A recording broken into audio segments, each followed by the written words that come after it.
on voit que Daniel et ses amis ont pris la décision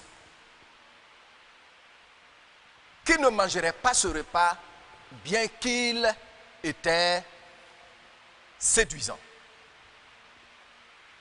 Amen.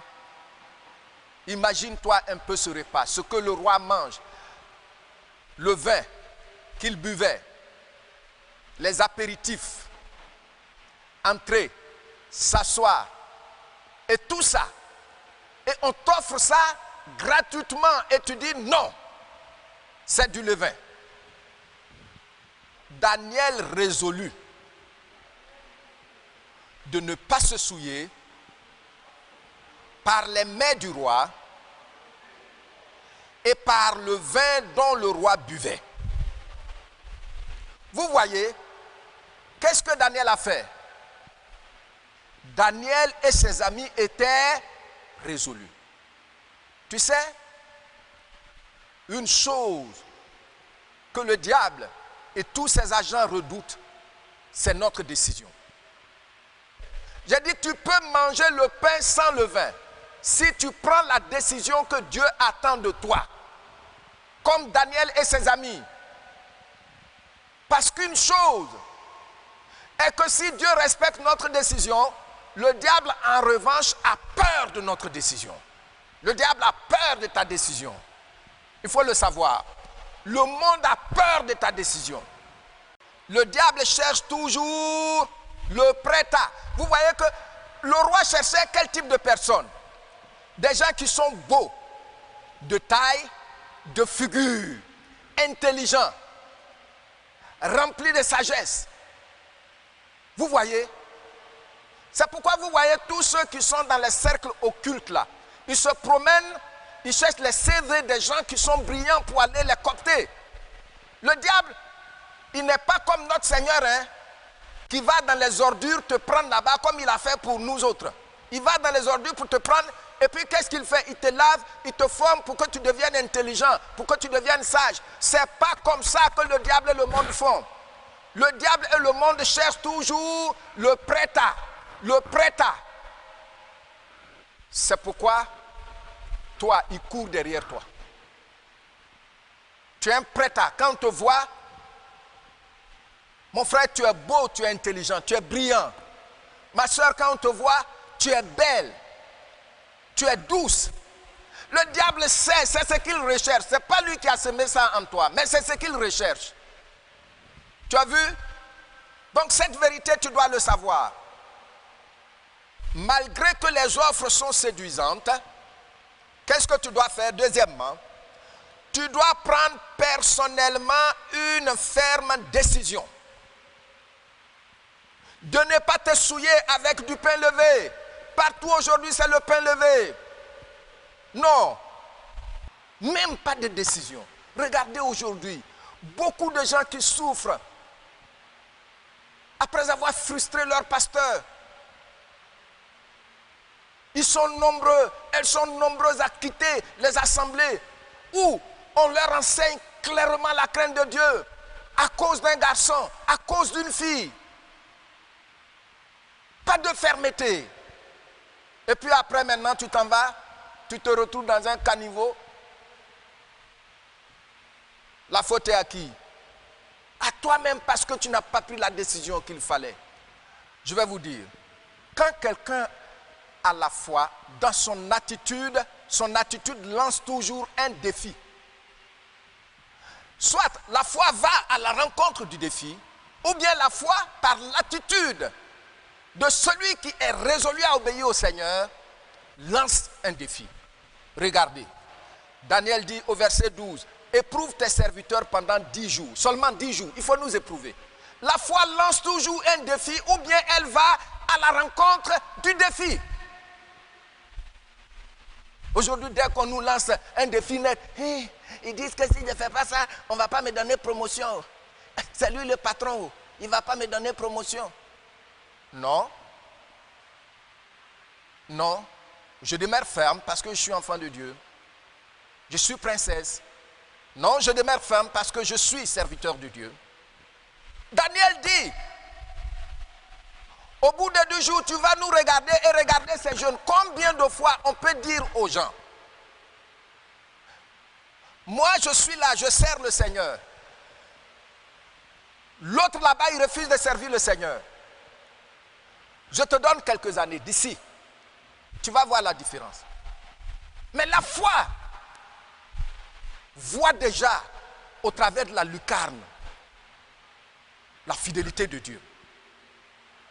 Au bout de 10 jours, le verset 15, ils avaient meilleure mine et plus d'embonpoint que tous les jeunes gens qui mangeaient les mets du roi. Gloire au Seigneur. Le verset 17. Dis avec moi, Dieu accorda à ces 4 jeunes gens de la science, de l'intelligence, dans toutes les lettres et de la sagesse. Et puis un bonus, un guassou, comme on le dirait ici chez nous en Côte d'Ivoire. Et Daniel expliquait toutes les visions et tous les songes. Alléluia. Alors, la décision est testée. Aujourd'hui, nous mangeons le pain levé, tout simplement parce que nous disons que tout le monde le fait, n'est-ce pas? Mais sachez que monsieur tout le monde peut facilement emprisonner ton avenir. Tout le monde le fait. Oh, même les pasteurs le font. Quand tu es pasteur, ils vont te dire, oh, même les bishops font ça. Les bishops font ça. Archbishops font ça. Mais tu dois savoir qui tu es. Que tu n'es pas monsieur tout le monde. Tu n'es pas mademoiselle ou madame tout le monde. Daniel le savait. Ses amis le savaient.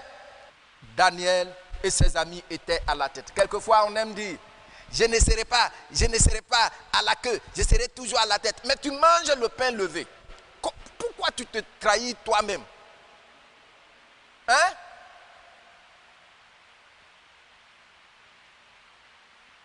Je ne serai jamais à la queue, je serai toujours à la tête. Je ne serai jamais. Mais tu mens. Quand on te voit là, tu mens.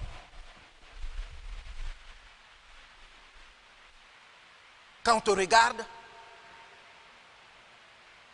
tu as une petite amie. Il faut arrêter de se tromper. Sur tous les objets qui réclamaient de la sagesse et de l'intelligence, et sur lesquels le roi les interrogeait, regardez le verset 20, qu'est-ce qu'il dit? Il les trouvait 10 fois, il les trouvait 10 fois supérieurs à qui? À tous les magiciens, les astrologues et les astrologues qui étaient dans son royaume. Cette fois-ci, ce n'est même pas seulement ceux qui étaient à l'université du roi, mais dans tout le royaume. Ces jeunes gens étaient 10 fois supérieurs à eux. Alléluia. Qui dit que la foi dans le Seigneur Jésus-Christ nous rend minables? Qui dit ça? La plupart des premiers scientifiques croyaient dans le Seigneur Jésus. Qui dit ça? Si tu ne manges pas ces mets-là, tu ne seras pas intelligent. En tout cas, là où tu es là, tu es pasteur, si tu ne blagues pas les membres en faisant les techniques, tu verses l'huile là, et puis tu leur dis, celui qui veut prospérer, il n'a qu'à venir mettre tel montant dans. Si tu ne fais pas ça, tu vas mourir pauvre. Qui a dit ça? Qui a dit ça? Les mets du roi, on vous blague et vous mangez. Si tu ne portes pas bague avec un œil dessus, pour secouer un peu les gens, on va dire que tu n'es pas puissant. Tu ne seras pas respecté. Mais tu sais dans ton intimité combien de fois tu souffres. Tu sais ça. Si tu bois une bouteille d'eau, la photo du prophète est dessus. Ta vie ne sera plus jamais la même. Si tu portes son bracelet. Ça veut dire quoi ça?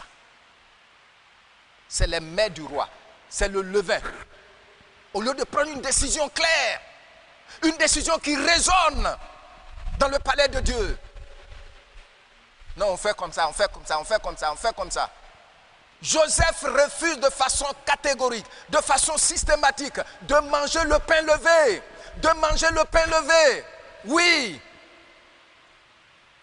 De manger le pain levé. On dit quoi qu'elle parla tous les jours à Joseph. Vous voyez, quand le diable commence au début, c'est doux. Mais quand il voit que ta décision est ferme, ses ongles commencent à sortir maintenant. Résiste mon frère. Résiste ma soeur. Tiens ferme. Le Seigneur ne te trahira point. Il honore ta décision. Alléluia. Alléluia. Imaginez la souffrance de Joseph. Non seulement ça, mais on l'a jeté en prison à cause de cela. Mais Joseph ne cessait de regarder au travers de la lucarne l'accomplissement de la fidélité de Dieu. C'est ce qu'on doit faire. Si tu n'as pas ça en vue, tu vas manger le levain quand tu as pris ta décision à marcher avec le Seigneur Jésus. N'as-tu pas lu que même la mort ne peut pas te séparer de son amour? Comment se fait-il qu'aujourd'hui tu conjugues au passé j'étais chrétien? Comment se fait-il que tu te promènes d'église à église? Parce que les gens aiment manger le levain, ils se promènent d'église à église. Quand ils savent que les gens vont, les frères et sœurs, ou même les dirigeants vont découvrir qu'ils mangent le levain, hop, ils s'en vont dans une autre église. Arrête ça. Tu entends? Sinon, Pentecôte arrive. Si tu veux, il faut imiter les gens. Toi-même, tu sais que ce n'est pas vrai ce que tu fais. Sinon, les portes de l'éternité te seront fermées. Arrête ça. Regardez, ce que j'ai découvert, mes bien-aimés, c'est que les biens durables exigent de vraies décisions. La décision est à toi. La décision t'appartient. C'est à toi de prendre la décision.